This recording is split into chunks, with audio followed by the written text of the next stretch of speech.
হিমন্ত বিশ্ব শৰ্মাই মোক পইচা নিদিয়ে, কোটি লাখ দি থাকে। নাগালেণ্ডত বিকিবলৈ যোৱা এটা কুকুৰৰ মূল্য হ'ল ৬,০০০ টকা, কিন্তু অসমত মানুহ বিক্ৰী হৈছে ১,২৫০ টকাত, আৰু অসমত মানুহ বিক্ৰী হৈছে ১৫০০ টকাত। তাৰে কেতিয়া কোনো কাৰণত হিন্দু মুছলমান আপোনাক কৈ পোৱা নাছিলে। এওঁলোকে হিন্দু মুছলমান নকৰিলে মানে দিন হ'লে ৰাতি নোপোৱা, ৰাতি হ'লে দিন নহয়। এটা ননু মহন্ত বা বাঁহী মহন্ত, আপুনি মোতকৈ বেছি ভালকৈ ক'ব। হিমন্ত বিশ্ব শৰ্মাই মোক পইচা নিদিয়ে, কোটি লাখ দি থাকে। বিজেপি ফেদা খোৱাবিলাকৰ কথা কৈছোঁ, যিবিলাক আপোনাৰ চেলা চামুণ্ড। মিঠাতেল দিব বোলে, মানে ইমান বছৰে থু দি মাৰিলে, অহা বছৰৰ পৰা মিঠাতেল দি মাৰিব। মুখ্যমন্ত্ৰী মোৰ লগত আছে। ২৬ত বিয়া? ২৬ এনিকা বিয়া পাতিম। এমাহ হৈ গ'ল আমি জুবিন দাৰ ন্যায় পোৱা নাই। সকলোৱে মাত মাতি আছোঁ। মোৰ লগত বৰ্তমান উপস্থিত আছে বীৰ লাচিত থানা অসমৰ কেইবাজনো সতীৰ্থ, লগতে উপস্থিত আছে বিকাশ অসম। বৰ্তমান সময়ত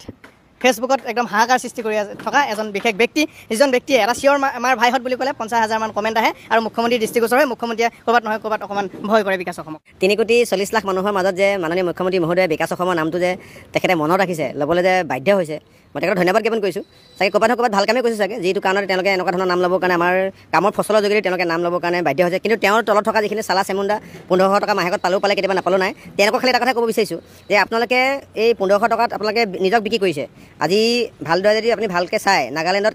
বিকিবলৈ যোৱা এটা কুকুৰৰ মূল্য হ'ল ৬,০০০ টকা, কিন্তু অসমত মানুহ বিক্ৰী হৈছে ১,২৫০ টকাত, আৰু অসমত মানুহ বিক্ৰী হৈছে ১৫০০ টকাত। নাগালেণ্ডত এটা কুকুৰৰ দামে হ'ল ৬,০০০ টকা। বাকী মই আপোনাক বেছি কথা কৈ নাথাকোঁ মানে এতিয়া,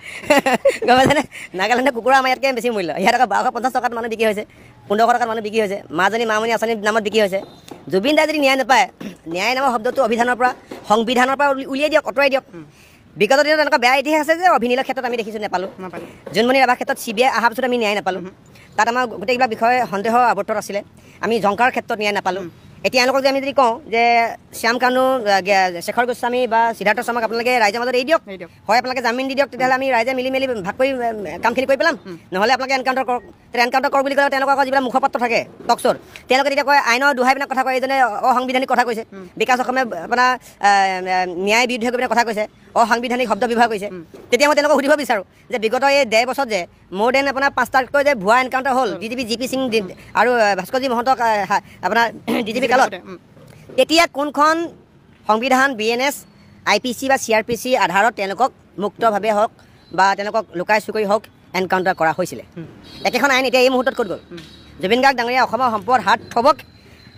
বহিৰাগত একাংশ ব্যক্তিয়ে হওক বা অসমৰ দুষ্কৃতিকাৰীয়ে শেষ কৰি পেলালে। বহুতে ভাবিছে যে এতিয়া যে ইমানকৈ মাত মাতি আছে, সকলোৱে ভাবিছে যে চৰকাৰৰ এগেইনষ্টত মাত মাতি আছে, বিজেপি চৰকাৰৰ এগেইনষ্টত বিকাশ অসমে মাত মাতি আছে। কি ক'ব?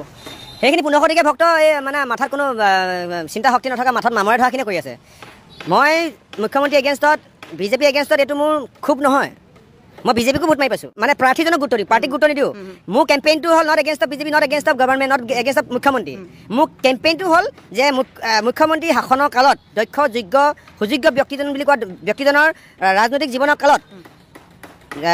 জুবিন গাৰ্গ ডাঙৰীয়া কেনেকৈ মৃত্যু হ'ল, প্ৰকৃত সত্য, পৰিয়াল, শুভাকাংক্ষী অসমবাসীয়ে জানিব লাগিব আৰু ন্যায় পাব লাগিব। মোৰ সেইটোক লৈহে ফাইট। মই যে কিছুমানে যে কৈ আছে ২০২৬ত এনেকৈ ফটো বনাই দিছে, অখিল গগৈক আপুনি মুখ্যমন্ত্ৰী বিচাৰে নে, মাজতে দিছে লুইনক বিচাৰে নে, বা দিছে গৌৰৱক বিচাৰে নে, হিমন্ত বিশ্ব বিচাৰে, অপশ্যন দিছে। মই এই চেপ্টাৰবিলাকো ইয়াত আলোচনা কৰাটো বিচৰা নাই। সেইটো হ'ল ওৱান কাইণ্ড অফ ডাইভাৰ্চন। সিদিনা মই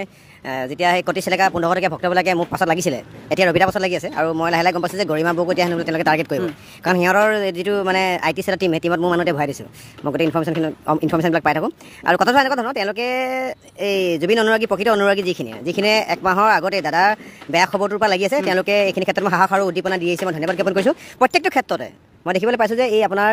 জুবিনদাৰ ৪ লাখ কিবা যিটো হেছটেগ আছিলে, তাক 1 মিলিয়নৰ পৰা 3 মিলিয়নলৈ অনালৈকে গোটেইখিনি উঠি পৰি লাগিছে, আৰু তেওঁলোকক মই ধন্যবাদ জ্ঞাপন কৰিছোঁ। আমি এটা টাৰ্গেট কৰিছোঁ যে অসমৰ যিকোনো হেছটেগ ক্ৰছ কৰিলে, নৰ্থ ইষ্টৰ যিকোনো হেছটেগ ক্ৰছ কৰোঁ অৱস্থা ইতিমধ্যে ক্ৰছ কৰিছে। আমি বিচাৰিছোঁ যে ভাৰতৰ সকলোতকৈ বেছিকৈ থকা হ'ল আমাৰ নৰেন্দ্ৰ মোদী ডাঙৰীয়াৰ 13 মিলিয়ন হেছটেগটো ক্ৰছ কৰিব লাগিব। আৰু ছ'চিয়েল প্লেটফৰ্মৰ যিখন যুদ্ধ,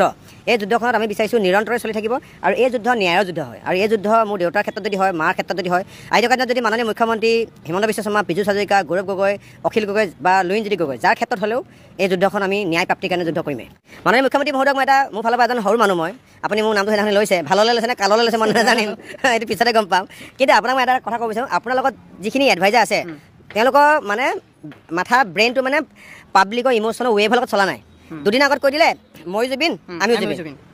ঠিক আছে মই মানি লৈছোঁ আপুনি জুবিন বা আমিও জুবিন বুলি কৈছে অ'কে তেওঁলোকে টেগলাইন এটা দিছে মানি লৈছোঁ দাদাৰ ভালৰ কাৰণে কৈছে কিন্তু দাদাৰ ভাগৰ আদৰ্শখিনি ক'ত বিজেপিয়ে গান গাব নোৱাৰিব পাৰে কিন্তু বিজেপিয়ে দাদাৰ প্ৰথম আদৰ্শ আছিলে গছ কটা নাছিলে দাদা ঢুকা এসপ্তাহ ভিতৰতে গছ কাটি দিলে আমাৰ দীঘলী পুখুৰী দাদাই কেতিয়া কোনো কাৰণত হিন্দু মুছলমান আপোনাৰ কৰিব নাছিলে এওঁলোকে হিন্দু মুছলমান নকৰিলে মানে দিন হ'লে ৰাতি নোপোৱা ৰাতি হ'লে দিন নহয় দাদাই কেতিয়া কোনো কাৰণত কেব বা কাৰ মানা নাছিলে কিন্তু এওঁলোকে দেখোন কেব আৰু কাৰ হেনো বুকুচাত লৈ লৈছে দাদাই কেতিয়া কোনো কাৰণত এই সহজ হ'ল দুখীয়া মানুহখিনিক মানে ইগন'ৰ কৰা নাছিলে কিন্তু অসমত এতিয়া সহজ হ'ল মানুহৰ কোনো ইয়াত গুৰুত্ব নাই বহিৰাগত ব্যক্তি কেৱল আগ্ৰাসন আদানী আম্বানী ইয়াত কেৱল অপশাসন আৰু ইয়াত তেওঁলোকে কেৱল অসমখন ক্ষীয়তী গাই নিচিনাকৈ এজনী জাৰ্চি গাই নিচিনাকৈ গাখীৰ খীৰাই আছে ইয়াৰ পৰা গাখীৰ লৈ গৈ আছে এইফালে এই গৰুজনীক যে আপোনাৰ ঠিক আছে আমাৰ তুমি গাখীৰ নিচাম ক'বলগীয়া একো নাই কিন্তু গৰুজনীকটো এটলিষ্ট তোমালোকে ঘাঁহ কেইটামান দিয়া এওঁলোকে কি কৈছে এটা নুনু মহন্ত বা বাঁহী মহন্ত আপুনি মোতকৈ বেছি ভালকৈ ক'ব এই নুনু মহন্ত বাঁহী মহন্ত সিদ্ধাৰ্থ শেখৰক এওঁলোকক ইমান ৰক্ষণাবেক্ষণ দিয়া কাৰণটো কি মই বিচাৰিছিলোঁ যে এওঁলোকক একদম চিধা চিধিকে বাহিৰলৈ আনিব লাগে দৰকাৰ হ'লে এনেকৈ শ্বুট কৰি দিব লাগে এনকাউণ্টাৰ কৰি দিব লাগে দৰকাৰ হ'লে চৰকাৰ কৰি দিব লাগে আমি কোৱা নাই কোনে কৰিলে নাজানো পাব্লিকৰ সন্মুখত টুকি দিব লাগে কথা শ্বৰ্ট হ'ব লাগে আৰু মানে আজিকালি ইমান লাম্বা একো বস্তু কোনেও ভাল নাপায় শ্বৰ্ট কৰিব লাগে আৰু চৰকাৰখন তেতিয়া বিগত দিনত একেটা ঘটনা ঘটিছে এতিয়া হৈ যাব ৰাতি ফুৱাবলৈ নিব লাগে নহ'লে আৰু এটা কাম কৰিব পাৰে সেইটো প্ৰপ'জেলটো মই প্ৰথম দিছিলোঁ এই গোটেই 6টা 7টা অপৰাধীৰ নামত এটা দাম ব্ৰঞ্জ বা লোহাৰ এটা ষ্টেচন বনাব লাগে ধুনীয়াকৈ মূৰ্তি বনাব লাগে কাণত ধৰি আঁঠুকাই থাকিব এখন উদ্যান বনাই দিব লাগে মানে শ্যাম কানু সিদ্ধাৰ্থ কুলাংগা উদ্যান নাম দিব লাগে বাহিৰৰ ফৰেনাৰ্ছবিলাক আহিব এতিয়া ফুৰিবলৈ আহিব তাৰপৰা চেণ্ডেল খুলি একদম চেণ্ডেলে সিহঁতক চাটপ দিব প্ৰজন্ম সেই সিহঁতক মানুহে মাৰিব আৰু প্ৰজন্ম জুবিন গাৰ্গ কি আছে সকলোৱে আলোচনা কৰিব সকলোকে সৰ্বত্ৰে এটাই অনুৰোধ থাকিব ইয়াত নন পলিটিকেল এজেণ্ডা ৰাখক কংগ্ৰেছ বিজেপি সকলোকে মই এটা কথা ক'ম যে আপোনালোকে নিজৰ কংগ্ৰেছ বিজেপি এজেপি ৰাজ্য দলৰ পোচাকযোৰ খুলি থোৱা হওক দল সংগঠন আছো AJYCP বিল আছে থানা অসম আটাছো বা অসমীয়া যুৱ মঞ্চ যিয়ে নহওক সকলোৱে নিজৰ পোচাকযোৰ আমি বাহিৰত খুলি আমি সৰ্বত্ৰে এটা চিঞৰ যে জুবিন দাক ন্যায় লাগে কাৰণ জুবিন দাৰ নিচিনা মানুহে যদি ন্যায় নাপায় আহি থকা পুঁজি হাজৰিকা যদি নাইকিয়া হৈ গুচি যায় হিমন্ত বিশ্ব শৰ্মা যদি নাইকিয়া হৈ যায় অখিল লইনো যদি নাইকিয়া হৈ গুচি যায় শৃংখল অন্তমণি ফুকন যদি বা সমুজল দাস যদি নাইকিয়া হৈ গুচি যায় বা বসন্ত গগৈ যদি নাইকিয়া হৈ গুচি যায় তেতিয়াহ'লে মানে আমি একো কোনো কাৰণে মাত মাতিব নোৱাৰিম কাৰণ অসমে কেতিয়া কোনো কাৰণে ন্যায় শব্দটো ব্যৱহাৰ কৰিব পৰাই নাই আৰু কথাটো এটা হয় আপুনি চাবচোন জাকে জাকে যে মানুহবিলাক ওলাই আহিছে এইটো ন্যায়ৰ কাৰণে কেম্পেইনিং নে এইটো ইলেকশ্যনৰ কাৰণে কেম্পেইনিং আৰু এনেকৈ কথাবিলাক এনেকুৱাকৈ কয় যেন এতিয়া জুবিন গাৰ্গ ডাঙৰীয়াক ন্যায়ৰ কাৰণে কথাবিলাক তাৰ লগত মানে প্ৰাসংগিক হ'ব লাগে এতিয়া দেখোন কোনো নিৰ্বাচনৰ বৈতৰণি সভা নহয় ইয়াৰ কংগ্ৰেছ বিজেপিৰ কথা কেনেকৈ আহিলে ইয়াৰ হিন্দু মুছলমানৰ কথা কেনেকৈ আহিলে কোনো ধৰ্মীয় কিবা আলোচনা নহয় গতিকে ইয়াত হ'ব লাগে অনলি ফ'কাছ হ'ব লাগে জুবিন গাৰ্গ অনলি ফ'কাছ হ'ব লাগে ন্যায় যি জুবিন গাৰ্গে জীৱিত কালত অসমৰ অসমীয়াৰ কাৰণে ইমানখিনি কাম কৰি থৈ গ'ল চাওক 38,000 গান 40টা লেংগুৱেজ পাহৰি যাওক আপুনি জুবিন গাৰ্গ ডাঙৰীয়া অসমৰ কাৰণে বহুত কিবা কৰি থৈ গ'ল যিটো কাৰণতে সুশান্ত সিং ৰাজপুতৰ নিচিনা ব্যক্তিও স্থান নাপালে কিন্তু জুবিন গাৰ্গ ডাঙৰীয়াৰ শিল্পীৰ ভিতৰত দ্বিতীয় স্থান ৱৰ্ল্ডৰ 4ৰ্থ স্থান তেওঁৰ মৃত্যু গতিকে যিজন ব্যক্তি একেদিনাই humming king of world not India not Asia world আৰু যিজন ব্যক্তিৰ নামেৰে নামাকৰণ হৈ গৈছিল গুগলত এই লেকটো ছিংগাপুৰৰ সেইজন ব্যক্তিয়ে জীৱিত কালত দিলে মৃত্যু কালৰ পিছতো মৃত্যু হোৱাৰ পিছতো দি থৈ গৈছে গতিকে জুবিন গাৰ্গ ডাঙৰীয়া যিজন ব্যক্তিৰ মৃত্যু সময়ত 20-25 লাখ মানুহ গোট খাইছে যাৰ মৃত্যু চাঙিখন ধৰিবৰ কাৰণে হাজাৰ মানুহ আগবাঢ়ি আহিছে য'ত আমি ঘৰৰ কাষত কোনোবা মানুহ মৰিলে মৰি হালিলে গ'লে ঘৰত আহি গা ধোঁ তেনে ক্ষেত্ৰত আমি শুনা পাত আমি গৈ দিনে ৰাতি থাকোঁ গা চা ধোৱা কোনো কথা নাথাকে য'ত সৰ্বধৰ্মীয় আলোচনা হৈছে য'ত সৰ্বধৰ্মীয় আলাপ আলোচনা আছে হিন্দু মুছলমান সকলো ধৰ্মীয় মানুহে আহি পিনে তাত কোনোবাই আপোনাৰ ধৰিছোঁ তেওঁলোকৰ নিজৰ নিজৰ ষ্টাইলত দাদাৰ আত্মা চিৰশান্তিৰ কাৰণে প্ৰাৰ্থনা কৰিছে ন্যায় প্ৰাপ্তিৰ কাৰণে যুঁজ দিছে এই জুবিন গাৰ্গৰ ডাঙৰীয়া ক্ষেত্ৰত আমি কি কৰিছোঁ হিন্দু মুছলমান আমি কি কৰিছোঁ ৰাজনীতি দাদা নিজে কৈছে পলিটিক্স নকৰিবা বন্ধু মই বিচাৰোঁ মাননীয় মুখ্যমন্ত্ৰী মহোদয়ে মানুহ মৰণশীল আপুনি মৰিব ময়ো মৰিম সকলো মৰিব আমিতো ইমৰ্টেল নহয় গতিকে মৃত্যুৰ পাছত যাতে মাননীয় মুখ্যমন্ত্ৰীয়ে জুবিন গাৰ্গ ডাঙৰীয়া আত্মাক লগ পাই যাতে ক'বগৈ পাৰে মই প্ৰজন্মক বিশ্বাস কৰোঁ যে কাৰণ ইয়াত স্পেচিয়েল এটা শব্দ লুকাই আছে কাৰণ দাদাৰ অলৌকিকতাৰ পৰা জানিব পাৰি যে তেখেত নৰ্মেল নাছিলে যাতে ক'বগৈ পাৰে যে জুবিন একো নহ'লেও মোৰ জীৱন্ত কালত যে যিমান পাপ কৰিলোঁ যিমান মই মানুহৰ ওপৰত মই হিটলাৰ শাসন চলালেও কিন্তু মইতো হ'লে কিন্তু ন্যায় দি থৈছোঁ যাতে সেই কথাটো যাতে স্পষ্টভাৱে ক'বগৈ পাৰে সেইটো মই বিচাৰিছোঁ আৰু দাদা সেইটোৱে বিচাৰিছোঁ এটা 100% আৰু দাদা নামেদি সোণাপুৰ জেগাডোখৰতে সৰ্বধৰ্মীয় এটা প্ৰাৰ্থনা ঘৰ হ'ব লাগে দাদা নামেদি তাত এটা ইণ্টাৰনেশ্যনেল ষ্টেণ্ডাৰ্ডৰ এটা ষ্টুডিঅ' হ'ব লাগে যাতে দুখীয়া নিচিনা আৰু কোনোবা জুবিন জন্ম হ'ব পাৰে আৰু দাদা নামেৰে তাতে এটা মানে Zubeen Garg night every year হ'ব লাগে ইণ্টাৰনেশ্যনেলি আৰু বিচাৰোঁ যিমানবিলাক 3 ষ্টাৰ আৰু 5 ষ্টাৰ হোটেল আছে অসমত সন্মুখত এটা প্ৰতিমূৰ্তি প্ৰত্যেকজন আপোনাৰ মালিকে বনাব লাগে যাতে তাত আহি পেলাই যাতে মানুহে জানিব আৰু দাদা নামৰ এখন ইউনিভাৰ্চিটি হ'ব লাগে এখন ইণ্টাৰনেশ্যনেল বৰ্ষাপাৰা নিচিনা খেল ষ্টেডিয়াম হ'ব লাগে মানে আমি বিচাৰোঁ দাদাক আমি জীয়াই ৰাখিবলৈ পাৰিম জুবিন গাৰ্গৰ মৃত্যু নাই হোৱা জুবিন গাৰ্গৰ খালি সৃষ্টিখিনিহে ক'ৰবাত নহয় ক'ৰবাত ফুল ষ্টপ হৈছে মানে 38,000 পৰা আৰু এটা গান দাদাৰ মুখেদি নহ'ব আৰু 40টা লেংগুৱেজৰ জেগাত 41টা লেংগুৱেজ দাদা যোগেদি আৰু এটা গান নহ'ব কিন্তু দাদাই যে দুখীয়া নিচিনা মানুহক সহায় কৰিছিলে দাদাই যে বিপদত পোৱা মানুহৰ ওচৰলৈ যে তেওঁ আহিছিলে যে দাদা যে সন্মুখত যে মানুহে চাকৰি পাবৰ কাৰণে যে ৰৈ আছিলে এইখিনি কাম এতিয়া আমি কৰিম দাদাক আমি জীয়াই ৰাখিম প্ৰাণহীন দেহাটো আত্মাৰ জন্ম আছে মৃত্যু নাই আত্মাটো ক'ৰবাত নহয় ক'ৰবাত থিতাপি লৈছেগৈ গতিকে জুবিন গাৰ্গ ডাঙৰীয়া আদৰ্শখিনি আমি লৈ জীয়াই থাকিম খেল খতম ইয়াত আকৌ কংগ্ৰেছ বিজেপি ক'বলৈ কি আছে মই যদি কিবা কাৰণে ধৰিছোঁ বোলে আজি বোলে মুছলমান এগেইনষ্ট কৰিলোঁ তেতিয়া কোনোবা ক'ব মই বিজেপি এতিয়া মই জুবিন দাৰ কাৰণে ন্যায় বিচাৰিছোঁ কোনোবা কৈছে এই বোলে গৌৰৱ গগৈৰ লগত কথা পাতিছে বোলে গৌৰৱ গগৈৰ বোলে বিকাশ অসম অলৰেডি বহিলেই মইতো কালি শুনা পাইছোঁ টিকেট ফাইনেল ডিছ পাবা বোলে গৌৰৱ গগৈৰ লগত বোলে কংগ্ৰেছৰ লগত বহি পেলাই আলোচনা কৰি ডিছ পাবা বোলে টিকেট ফাইনেল আৰে মই যদি ৰাজনৈতিক কথা বতৰা যদি ভাবিলোহেঁতেন মই কাৰোবাৰ চাগে ভৰি মানে পৰি দিলোঁহেঁতেন চাগে বাকীবিলাকে পোৱা নাছিলে এনেকুৱা কথা আগতে ওলাইছিল তেতিয়া ইনোভাখন লৈছিলে ইনোভাখন লোৱাৰ সময়ত কৈছিলে যে হিমন্ত বিশ্ব শৰ্মাই পইচা দিয়া বুলি ইনোভা ল'বলৈ হিমন্ত বিশ্ব শৰ্মাই পইচা নিদিয়ে কটি লাভ দি থাকে তেতিয়া হিমন্ত বিশ্ব শৰ্মা মই ধৰি থাকোঁ এৰি নিদিওঁতো গম পাই নহয় এতিয়া মোক এইটো বেম্বুটো দি পেলাই জেললৈ পঠিয়াই আৰু এনেকুৱা হ'ল যেন গোটেই অসমত প্ৰথম ইনোভা লোৱা মানুহজন বিকাশ অসম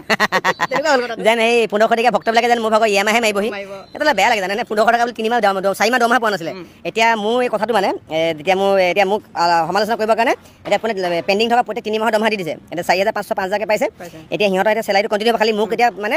মোৰ পাছত লাগি থাকিব লাগিব। এটা কথা আপোনালোকে নাভাবিব যে কাৰোবাক ডমিনেট কৰি বহুত দিন ৰাজত্ব কৰিব পাৰিম বুলি। ডমিনেট নৰ্মেল পাব্লিকক কেতিয়াও কৰিব নোৱাৰে। ঠিক আছে, আপোনালোকে এটা চিষ্টেমত যাওক। আমি ন্যায় বিচাৰিছোঁ, নৰ্মেল পাব্লিকে ন্যায় বিচাৰিছে। জাষ্ট ন্যায়টো আপোনালোকে দি দেখুৱাওক। আৰু সেইদিনাখন বাক্সাত যাওঁতে এটা কথা গম পালোঁ যে বাক্সাত কিবা খবৰ ল'বলৈ গৈছিলে, যিজন ল'ৰা গুলিয়াইছিল। খবৰ ল'ব যাওঁতে পুলিচে ধৰা বুলি মই গম পাইছিলোঁ, ফেচবুকত লিখিছিল। বাক্সাত তামাম কাহিনী আমি গ'লোঁ তালৈ যাওঁতে বাক্সাত মানে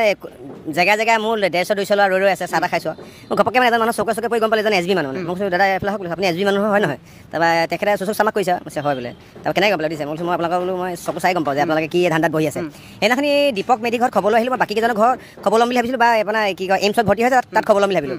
জাষ্ট খবৰলৈ ওলাই আহোঁতে পুলিচৰ 4 গাড়ী 5 গাড়ী ডাঙৰ পুলিচ অফিচ আহি পেলাই মোক মানে আমাৰ গাড়ীখন আমাৰ ইন'ভাখন মানে তেওঁলোকৰ কি কয় বলেৰ'খনে এনেকৈ অভাৰটেক কৰি ৰাখি দিলে। তাৰপৰা মোৰ লগত আকাশ আছিলে বিপিন দা আছিলে আৰু হেৰি আছিলে বিক্ৰম আছিলে। সিহঁতে মোক নামি যাব দিয়া নাই যে দাদা মোৰ লগত যাব মানে মোৰ লগত যিকেইজন মানুহ যায় সেইকেইজনো মানে কেতিয়া কোনো কাৰণে মোক এনেকুৱা চিটুৱেশ্যনত অকলে এৰি নিদিয়ে। বিপিন দাই গৈ পেলাই নিজে বহিব বিচাৰিছে সেইকাৰণে তেওঁলোকৰ যিখন আপোনাৰ পেট্ৰলিং গাড়ী যে মই বিকাশৰ লগত ময়ো যাম বোলে সেইটো নিদিয়ে না বিকাশ অকলে যাব তুলি মেলি লৈ আহিলে। মই কৈছোঁ আপোনালোকে ফুৰাব লাগে কাক আৰু ফুৰাই আছে কাক ধৰিব লাগে কাক আৰু ধৰিছে কাক মই যদি জেল দিয়া যদি বুলি জেল দি দিবি কিন্তু ইয়াতে দিব লাগিব বাক্সা দিব লাগিব বাক্সা তাত থাকি মই 2 দিন আগত কৈছিলোঁ যদি বাক্সা যদি জেল দিয়ে মোক গুৱাহাটী প্ৰত্যেকখন থানাতে গোচৰ আছে তেতিয়া বাক্সা দিলে এটা কাম কৰিম তেতিয়া 200 চদাল হাতি 600 চদাল কৰি দিম বুলি দিলোঁ।